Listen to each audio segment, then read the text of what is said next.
Essay upon the Development of Christian Doctrine by John Henry Newman.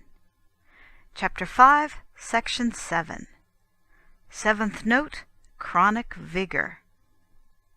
Since the corruption of an idea, as far as the appearance goes, is a sort of accident or affection of its development, being the end of a course, and a transition state leading to a crisis, it is, as has been observed above, a brief and rapid process.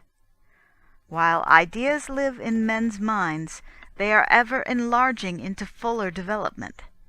They will not be stationary in their corruption any more than before it, and dissolution is that further state to which corruption tends. Corruption cannot therefore be of long standing, and thus duration is another test of a faithful development. Si gravis brevis, si longus levis. If it is grave, it is brief. If it is long, it is light, is the Stoical topic of consolation under pain. And of a number of disorders it can even be said, the worse the shorter. Sober men are indisposed to change in civil matters, and fear reforms and innovations, lest if they go a little too far, they should at once run on to some great calamities before a remedy can be applied. The chance of a slow corruption does not strike them. Revolutions are generally violent and swift. Now, in fact, they are the course of a corruption.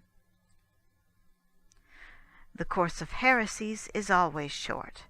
It is an intermediate state between life and death, or what is like death. Or, if it does not result in death, it is resolved into some new, perhaps opposite, course of error, which lays no claim to be connected with it. And in this way indeed, but in this way only, an heretical principle will continue in life many years, first running one way, then another. The abounding of iniquity is the token of the end approaching. The faithful in consequence cry out, "How long?" as if delay opposed reason as well as patience. 3 years and a half are to complete the reign of Antichrist. Nor is it any real objection that the world is ever corrupt, and yet, in spite of this, evil does not fill up its measure and overflow. For this arises from the external counteractions of truth and virtue, which bear it back. Let the Church be removed, and the world will soon come to its end. And so again, if the chosen people age after age became worse and worse till there was no recovery, still their course of evil was continually broken by reformations, and was thrown back upon a less advanced stage of declension. It is true that decay, which is one form of corruption, is slow. But decay is a state in which there is no violent or vigorous action at all, whether of a conservative or a destructive character, the hostile influence being powerful enough to enfeeble the functions of life, but not to quicken its own process. And thus we see opinions, usages, and systems which are of venerable and imposing aspect, but which have no soundness within them, and keep together from a habit of consistence or from dependence on political institutions.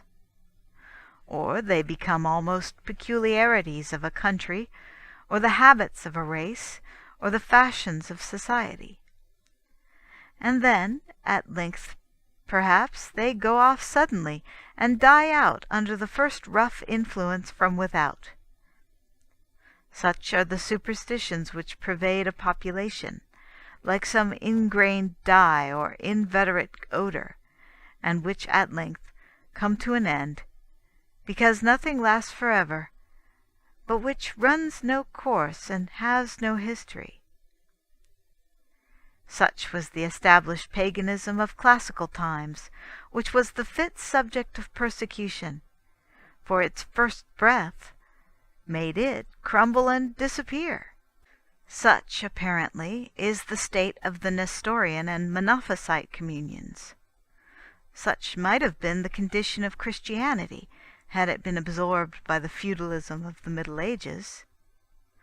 Such, too, is that Protestantism, or, as it sometimes calls itself, attachment to the establishment, which is not unfrequently the boast of the respectable and wealthy among ourselves. Whether Mahometanism, external to Christendom, and the Greek Church within it, fall under this description, is yet to be seen. Circumstances can be imagined which would even now rouse the fanaticism of the Moslem, and the Russian despotism does not meddle with the usages, though it may domineer over the priesthood, of the national religion. Thus, while a corruption is distinguished from decay by its energetic action, it is distinguished from a development by its transitory character. Such are 7 out of various notes which may be assigned of fidelity in the development of an idea. The point to be ascertained is the unity and identity of the idea with itself through all stages of its development from first to last, and these are 7 tokens that it may be rightly accounted one and the same all along.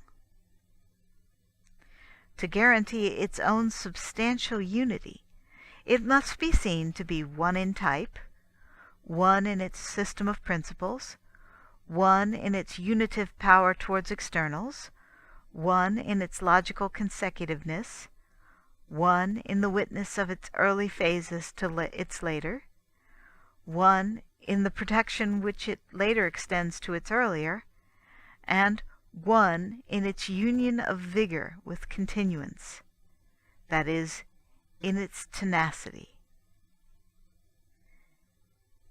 End of chapter 5.